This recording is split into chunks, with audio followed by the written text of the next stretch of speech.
Kabbalah, una visión holística para comprender la Torá. Curso impartido por el rabino Moshe Shlomo Yerushalmi. Le invitamos a suscribirse a este curso gratuito y a activar la campanita para ser notificados cuando publicamos nuevo contenido. Shalom. Buenas noches a todos. Privilegio siempre de estar los jueves con ustedes. Bueno, damos paso y es básicamente lo que tiene que ver con el impacto de la ética del judaísmo o de la Biblia o de los escritos de nuestros sabios para nuestra época que estamos viviendo, para nuestros días, que son realmente importantes de entender. Como dijimos, la ética judía para nuestros tiempos. Hay palabras que cambian el mundo. Ninguna más que dos frases que aparecen en el primer capítulo de la Torá. Entonces dijo Dios, hagamos al hombre nuestra imagen conforme a nuestra semejanza, y tenga dominio sobre los peces del mar, sobre las aves del cielo, sobre los animales domésticos, sobre toda la tierra y sobre todo reptil que se arrastra sobre la tierra. Y creó Dios al hombre a su imagen, comillas, y a su semejanza. A imagen de Dios lo creó, varón y hembra los creó. Génesis 1, 26, 27. La idea que se expone aquí, señoras, señores, es quizás la más transformadora de toda la historia del pensamiento moral y político. Es la base de la civilización occidental, con su singular énfasis en el individuo y en la igualdad. Se encuentra detrás de las palabras de Thomas Jefferson en la Declaración de Independencia de los Estados Unidos. Dijo, sostenemos como evidentes estas verdades, que todos los hombres son creados iguales y son dotados por su creador de ciertos derechos inalienables. Estas verdades son cualquier cosa menos evidentes. Platón las habría considerado absurdas, ya que sostenía que la sociedad debería basarse en el mito de que los humanos se dividen en personas de oro, plata y bronce, categorías, y que esto es lo que determina su estatus en la sociedad. Aristóteles, por otro lado, creía que algunos nacen para gobernar y otros para ser gobernados. Las expresiones revolucionarias no obran su magia de la noche a la mañana, como explicó el Rambam, Rabbi Moshe ben Maimón, o Maimónides, que vivió entre 1135 y 1204, en su famoso libro Guía de los Perplejos. La gente tarda mucho en cambiar. La Torá funciona en el tiempo. No abolió la esclavitud, pero puso en marcha una serie de acontecimientos. El más notable fue el Shabbat, el día del Shabbat, cuando se suspendieron todas las jerarquías de poder y los esclavos tenían un día a la semana de libertad, el día sábado, que estaban destinados a conducir a su abolición con el paso del tiempo. La gente es lenta para comprender las implicaciones de las ideas. Thomas Jefferson, defensor de la igualdad, era dueño de esclavos. La esclavitud no fue abolida en los Estados Unidos hasta la década de 1860 y no sin una guerra civil. Y como señaló Abraham Lincoln, tanto los defensores de la esclavitud como sus críticos citaban a la Biblia cuando discutían su causa. Pero con el tiempo la gente cambia y lo hace debido al poder de las ideas plantadas hace mucho tiempo en la mente occidental. ¿Qué dice exactamente en el primer capítulo de la Biblia? Lo primero que hay que tener en cuenta es que no se trata de una declaración aislada, un relato sin contexto. Se trata de hecho de una polémica, una protesta contra una determinada manera de entender el universo. En todos los mitos antiguos, el mundo se explicaba en términos de batallas, comillas, de los dioses en su lucha por el dominio. La Torá, la Biblia, rechaza esta forma de pensar total y absolutamente. Dios habla y el universo surge, lo que hemos visto hace un rato, el Simsum. Esto, según el gran sociólogo del siglo XIX, Max Weber, fue el fin del mito y el nacimiento del racionalismo occidental. Más importante aún, creó una nueva forma de pensar sobre el universo, tanto en el mundo antiguo del mito como en el mundo moderno de la ciencia. Es central la idea de poder, fuerza y energía. Esto es lo que está significativamente ausente en Génesis. Dios dice, Génesis 1, Dios dice, hágase, y lo es. No hay nada aquí sobre poder, resistencia, conquista o juego de fuerzas. En cambio, la palabra clave de la narración, que aparece 7 veces, es completamente inesperada. Es la palabra Tov, que significa bueno en hebreo. Tov es una palabra moral. Óigase bien, Tov es una palabra moral. La Torá en Génesis 1 nos está diciendo algo radical. La realidad hacia la cual la Torá es una guía, la palabra Torá en sí misma significa guía, instrucción o ley, es moral y ética. La pregunta que Génesis busca responder no es cómo llegó a existir el universo, sino cómo viviremos entonces. Este es el cambio de paradigma más significativo de la Torá. El universo que Dios creó y que habitamos no se trata de poder o dominio, sino de Tov y Ra, el bien y el mal. Fuerzas oscuras enfrentadas a las fuerzas del bien. Tov son las fuerzas del bien. Ra son las fuerzas del mal. Por primera vez, la fe fue ética. A Dios le importan la justicia y la compasión, la fidelidad, la bondad amorosa, la dignidad del individuo y la santidad de la vida. Ese mismo principio que Génesis 1 es una polémica, parte de una discusión con un trasfondo. Es esencial para entender la idea de que Dios creó a la humanidad, comillas, a su imagen y a su semejanza. Este lenguaje no habría sido desconocido para los primeros lectores y estudiosos de la Torá. Era un lenguaje que conocían muy bien. Era algo común en las primeras civilizaciones. Mesopotamia y el antiguo Egipto. Se decía que ciertas personas eran imagen de Dios. Eran los reyes de las ciudades-estado de Mesopotamia y los faraones de Egipto. Nada podría haber sido más radical que decir que no solo los reyes y los gobernantes son imagen de Dios. Todos los seres humanos lo somos. Hoy en día la idea sigue siendo atrevida. Cuanto más debe haber sido en una época de gobernantes absolutos con poder absoluto.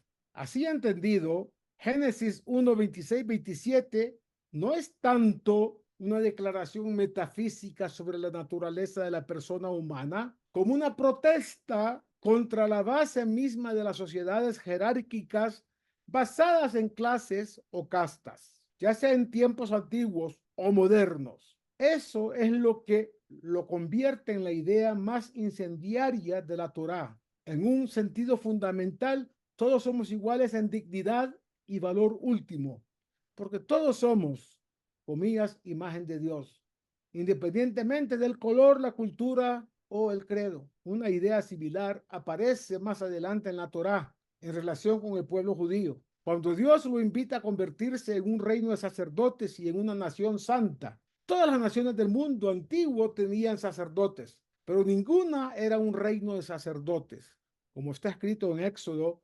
19:6. Todas las religiones tienen individuos santos, pero ninguna afirma que todos sus miembros son santos. Esto también tardó en materializarse. Durante toda la era bíblica hubo jerarquías. Había sacerdotes y sumos sacerdotes, una élite santa. Pero después de la destrucción del segundo templo, en el año 68 antes de la era común, cada oración se convirtió en un sacrificio, cada rezo, cada líder de la oración se convirtió en un sacerdote y cada sinagoga en un fragmento del Bet HaMikdash, del templo. Un igualitarismo profundo está funcionando justo debajo de la superficie de la Torá y los rabinos lo sabían y lo vivían, que por supuesto lo transmitieron. Una segunda idea está contenida en la frase para que tengan dominio sobre los peces del mar y sobre las aves del cielo. Nótese que no hay ninguna sugerencia de que alguien tenga el derecho de tener dominio sobre cualquier otro ser humano. Dice justamente para que tengan dominio sobre los peces del mar y sobre las aves del cielo. En el paraíso perdido de Milton, al igual que en el Midrash, se afirma que este fue el pecado de Nimrod, el primer gran gobernante de Asiria y por implicación el constructor de la Torre de Babel, como dice Génesis capítulo 10, versículos 8 al 11. Milton escribe cuando a Adán Arishon le dijeron que Nimrod se arrogaría un dominio inmerecido, se horrorizó. Veamos, oh hijo execrable, aspirar así por encima de sus hermanos, asumiendo para sí mismo una autoridad usurpada, no dada por Dios. Él nos dio solo sobre las bestias, los peces, las aves, un dominio absoluto. Este derecho lo tenemos por donación, pero Él no hizo al hombre dominar sobre los hombres. Tal título se reservó para sí mismo.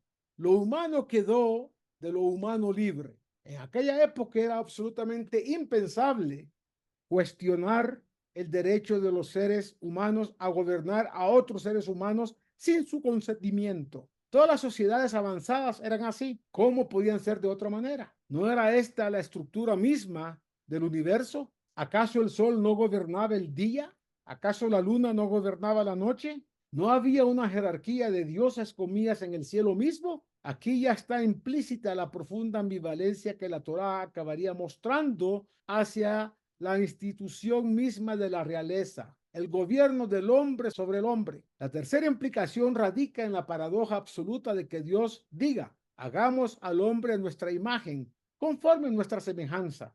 A veces olvidamos al leer estas palabras que en el judaísmo Dios no tiene imagen ni tiene semejanza. Hacer una imagen de Dios es transgredir el segundo de los 10 mandamientos y ser culpable ni más ni menos que de idolatría. Moisés enfatizó esto en lo que está escrito sobre la entrega de la Torá en el monte Sinaí, Deuteronomio 4:12. No viste ninguna semejanza, solamente oíste la voz de sus palabras. Dios no tiene imagen porque no es físico. Él trasciende el universo físico porque Él lo creó. Por lo tanto, Él es libre, no está limitado por las leyes de la materia. Eso es lo que Dios quiere decir cuando le dice a Moshe que su nombre es Ejeye, Asher Ejeye. Seré el que seré, como está escrito en Éxodo 3:14. Y más tarde, cuando después del pecado del becerro de oro, le dice, tendré misericordia del que yo tenga misericordia. Éxodo 33:19. Dios es libre. Y al hacernos a su imagen, Él nos dio también el poder de ser libres. Eso es lo que no entienden algunos, comillas, teólogos que estudian de una manera diferente y quizás superficial lo que la Biblia tiene que decirnos. Este fue, como lo deja en claro la Torá, el regalo más fatídico de Dios. Los seres humanos, a quienes se les dio libertad, la usamos para mal y la usamos mal, como señalamos antes. Adán y Eva, desobedecieron la orden de Dios. Caín asesinó a su hermano Hebel.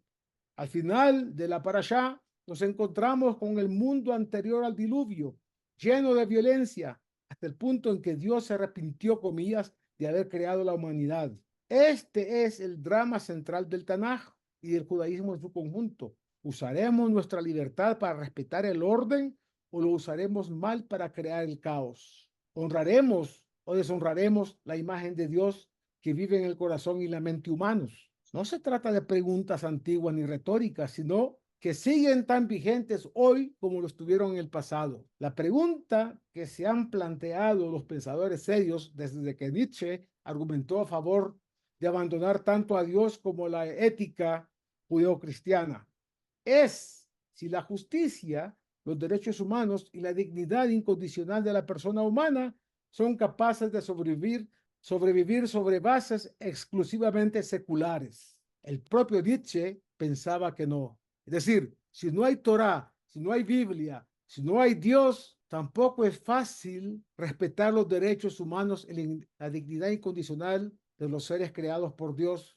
En 2008, el filósofo de Yale, Nicholas Walter Storrs, publicó una obra magistral en la que sostenía que nuestro concepto occidental de justicia se basa en la creencia de que todos tenemos un valor grande e igual, el valor de estar hechos a imagen de Dios y ser amados redentoramente por Dios mismo. No existe, insiste, ninguna lógica secular sobre la que se pueda construir un marco similar de justicia. Eso es lo que seguramente John F. Kennedy quiso decir en su discurso inaugural cuando habló de las creencias revolucionarias por las que luchamos y lucharon nuestros antepasados, de que los derechos del hombre no provienen de la generosidad del Estado ni de ningún hombre, sino de la mano de Dios. Ideas trascendentales hicieron de Occidente lo que es hoy. Ideas como los derechos humanos, la abolición de la esclavitud, la igualdad de valor para todos y la justicia basada en el principio de que el derecho es soberano sobre la fuerza. Todas ellas derivaron en última instancia de las afirmaciones del primer capítulo de la Torá, de que estamos hechos a imagen y semejanza de Dios.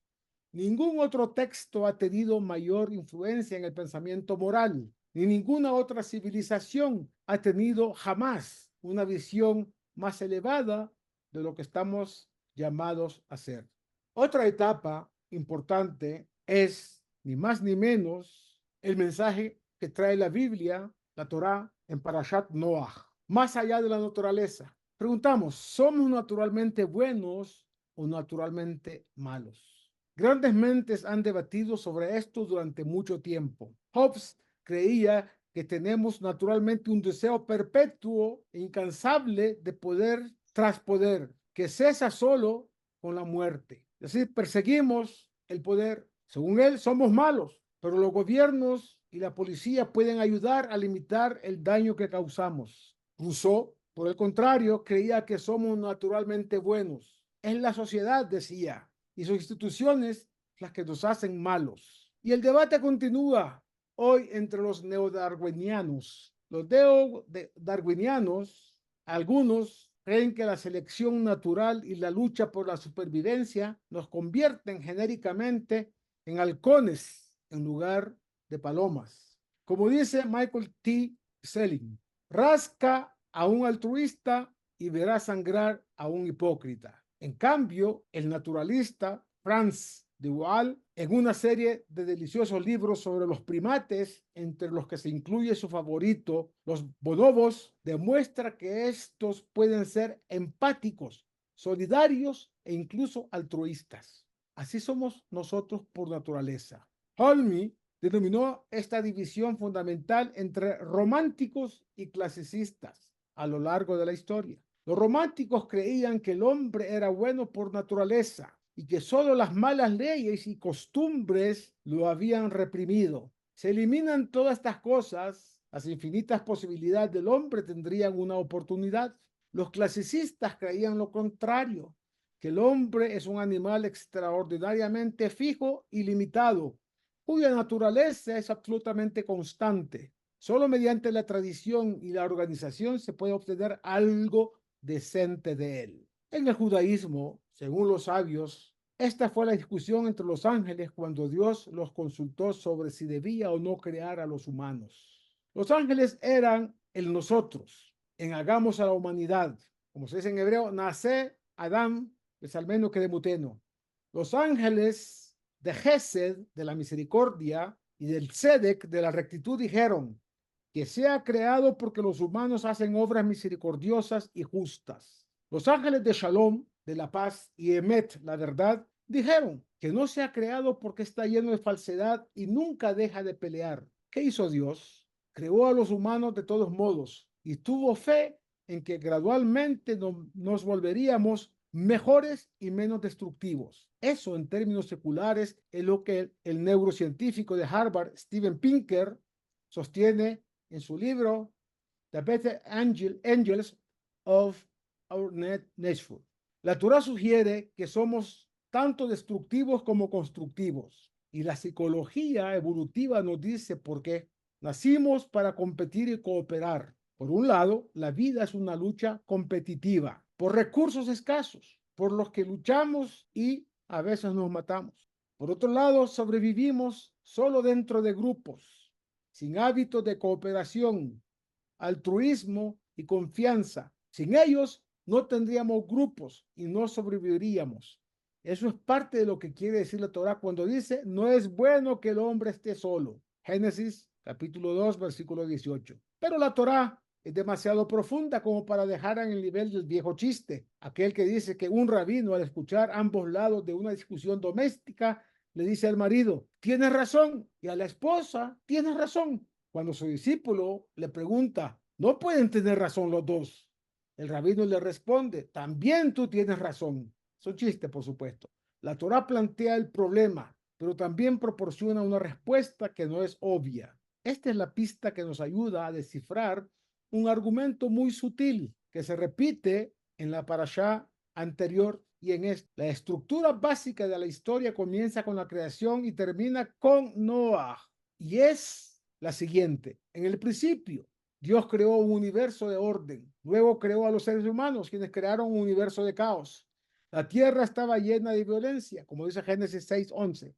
Así que Dios, por así decirlo, eliminó la creación al traer el diluvio, devolviendo así la tierra a como estaba en el principio, cuando la tierra estaba desordenada y vacía, y las tinieblas cubrían la faz del abismo, es decir, tohu vabou, es decir, caos absoluto. Y el Espíritu de Dios se movía entre la superficie de las aguas. Génesis 1:2. Luego comienza de nuevo con Noah y su familia, como los nuevos Adán y Javá y sus hijos. Génesis 8:9 es, por tanto, una especie de segunda versión de Génesis 1:3, pero con dos diferencias. La primera es que en ambos relatos aparece una palabra clave 7 veces.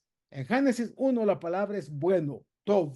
En Génesis 9 es pacto, brit. La segunda es que en ambos casos se hace referencia al hecho de que los seres humanos son imagen de Dios, pero las dos frases tienen implicaciones diferentes. En Génesis 1 se nos dice que Dios creó al hombre a su imagen, a imagen de Dios los creó, varón y hembra los creó. Génesis 1:27. En Génesis 9 leemos: el que derrame sangre de hombre, por el hombre su sangre será derramada, porque a imagen de Dios es hecho el hombre. Génesis 9:6. La diferencia, señores, es sorprendente. Génesis 1 me dice que yo soy imagen de Dios. Génesis 9 me dice que tú, la víctima potencial, eres a imagen de Dios. Génesis 1 habla del poder humano. Somos capaces, dice la Torá, de dominar a los peces del mar y a las aves del cielo. Génesis 1:28.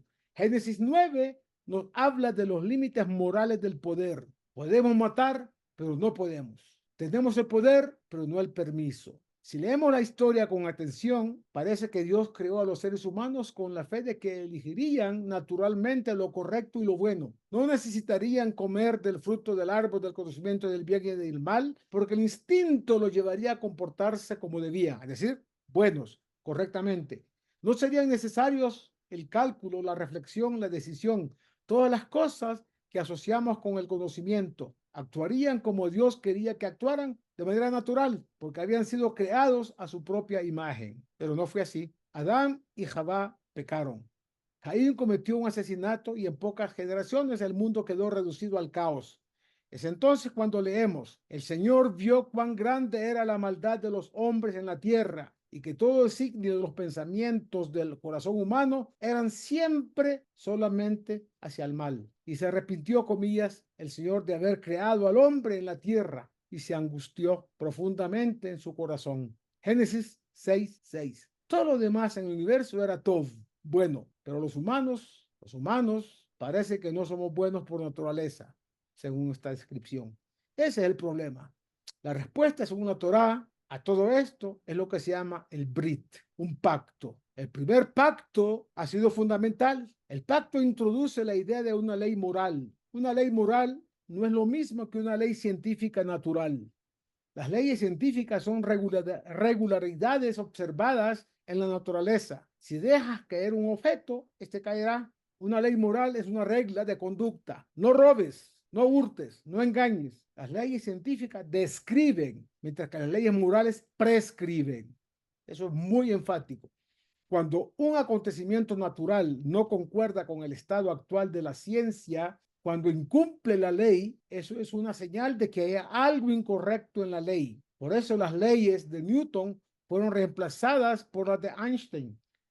Pero cuando un acto humano infringe la ley, cuando la gente roba, hurta y engaña, la culpa no está en la ley, sino en el acto. Por eso debemos cumplir la ley y condenar y a veces castigar el acto. Las leyes científicas nos permiten predecir. Las leyes morales nos ayudan a decidir. Las leyes científicas se aplican a entidades sin libre albedrío. Las leyes morales presuponen libre albedrío. Eso es lo que hace que los humanos sean cualitativamente diferentes de otras formas de vida. Así, según la Torá, comenzó una nueva era, centrada no en la idea de la bondad natural, sino en el concepto de pacto, es decir, la ley moral. La civilización comenzó con el paso de lo que los griegos llamaban physis, naturaleza, o nomos, ley. Eso es lo que hace que el concepto de ser a imagen de Dios sea completamente diferente en Génesis 1 a Génesis 9. Génesis 1 trata de la naturaleza y la biología. Somos a imagen de Dios en el sentido de que podemos pensar, hablar, planificar, elegir y dominar. Génesis 9 trata de la ley. Las demás personas son a imagen de Dios, no solo yo. Por lo tanto, debemos respetarlas prohibiendo el asesinato e instituyendo un sistema de justicia. Con este simple paso nació la moralidad. ¿Qué nos dice la Torá sobre la moralidad? Con esto termino. En primer lugar, que es universal. La Torá sitúa el pacto de Dios con Noaj y a través de él con toda la humanidad, antes de su pacto particular con Abraham, de su pacto posterior con sus descendientes en el monte Sinaí. Nuestra humanidad universal precede a nuestras diferencias religiosas. Esta puede ser la contribución más importante del monoteísmo a la civilización. Todas las sociedades antiguas y modernas han tenido alguna forma de moralidad, pero en general solo se refieren a las relaciones dentro del grupo. La hostilidad hacia los extraños es casi universal, tanto en el reino animal como en el humano. Entre extraños reina el poder, como dijeron los atenienses a los melianos. Los fuertes hacen lo que pueden y los débiles sufren lo que deben. La idea de que incluso las personas que no son como nosotros tienen derechos y de que debemos amar al extranjero, como dice Deuteronomio 10:19, habría sido considerada completamente ajena para la mayoría de las personas en la mayoría de los tiempos. Fue necesario el reconocimiento de que hay un solo Dios soberano sobre toda la humanidad. ¿No tenemos todos un mismo Padre? ¿No nos creó un mismo Dios? Como dice Malají 2:10, para crear el avance trascendental hacia el principio de que hay universales morales, entre ellos la santidad de la vida, la búsqueda de la justicia, el imperio de la ley. En segundo lugar, Dios mismo reconoce que no somos buenos por naturaleza. Después del diluvio, Él dijo, nunca más volveré a maldecir a la tierra por causa de los hombres, aunque la inclinación de su corazón es mala desde su niñez. El antídoto contra ese yetzer, contra ese impulso al mal, la inclinación al mal, es el pacto. Ahora conocemos la neurociencia que hay detrás de todo esto. Tenemos una corteza prefrontal que evolucionó para permitir a los humanos pensar y actuar de manera reflexiva, considerando las consecuencias de sus actos, pero es más lenta y débil que la amígdala, lo que los místicos judíos llaman nefesh abehemit, el alma animal, que produce incluso antes de que hayamos tenido tiempo de pensar las reacciones de lucha o huida, sin las cuales los humanos antes de la civilización simplemente no habrían sobrevivido. El problema es que estas reacciones pueden ser profundamente destructivas. A menudo conducen a la violencia, y no solo a la violencia entre especies, un depredador y una presa, que forma parte del orden natural, sino también la violencia más gratuita, que es una característica de la vida de la mayoría de los animales sociales, no solo de los humanos. No es que solo hagamos el mal. La empatía y la compasión son tan naturales como nosotros y para nosotros, como lo son el miedo y la agresión. El problema es que el miedo se encuentra justo debajo de la superficie de la interacción humana y amenaza a todos los demás. Daniel Goleman lo llama secuestro de la amígdala. Las emociones nos hacen prestar atención ahora mismo. Esto es urgente y nos dan un plan de acción inmediato sin tener que pensarlo dos veces. El componente emocional evolucionó más temprano. ¿Lo como o me come a mí? La acción impulsiva suele ser destructiva porque se lleva a cabo sin pensar en las consecuencias.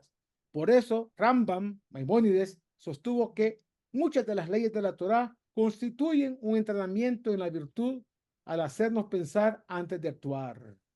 Así, la Torá nos dice que por naturaleza no somos ni buenos ni malos, sino que tenemos la capacidad de ser ambos. Tenemos una inclinación natural a la empatía y la simpatía. Pero, ¿qué ocurre? Tenemos un instinto aún más fuerte para el miedo que conduce a la violencia.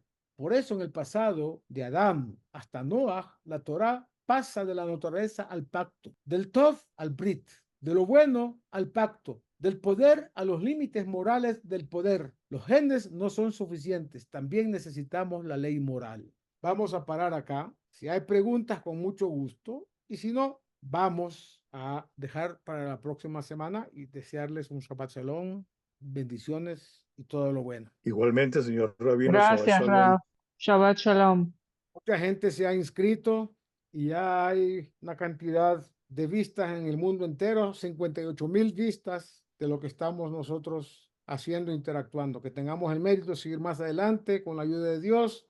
Amén, así será. Muchas Shabbat gracias. Shalom. Muchas gracias, Rabino. Gracias. Shabbat Shalom. Shabbat Shalom a todos. Kabbalah.